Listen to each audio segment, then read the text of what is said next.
Regulasyon ng BJMP kinastigo matapos ang kwento na isang ordinaryong PDL na naging milyonaryo noong lumabas mula sa oblo. Ala, Grabe. Preso? Nagsubi lakay. preso, nagnegosyo sa loob, naging milyonaryo ayon kay Senator Raffy Tulfo. Aba, iba yan ha. Arrest number 28. Raymond Atmas, please come in. Raymond.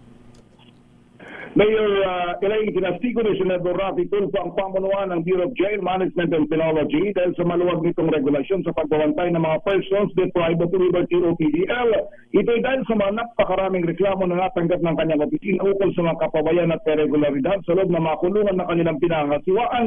Bilang patunay ang kwento ng isang ordinaryong PDL na nakulong sa Lapu-Lapu City Jail sa Cebu, ngunit nang lumabas sa bilangguan ay isang milyonaryo dahil nakapagnegosyo sa oblo. Kumita ito ng malaki dahil sa pagbibenta ng mga phone cards sa mga kapwa PDL. Nagreklamo ito sa programa sa radyo ni Senador Raffy dahil nang ito ay lumabas ng bilangguan at nakaipon ng milyong halaga ng coupon, ayaw palitan ng cash ng kanilang warden. Kinalampag ng senador ang pamunuan ng BJMP dahil pinapayagan ng mga PDL na magnegosyo sa loob.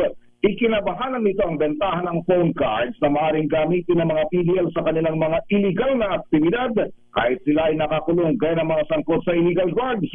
Batay sa polisiya ng BJMP ay may 10 tao lamang ang maaring matawagan ng bawat PDL, 5 miyembro ng pamilya at 5 professionals kaya ng pari, abogado at doktor na dapat ay sinasala ng BJMP. Nangako naman si Superintendent Dennis Rocamora na ginagana tinutugunan na itong reklamong ito upang hindi na maulit hindi lamang sa Lapu-Lapu City Jail kundi sa iba pang bilangguan na hawak ng BJMP.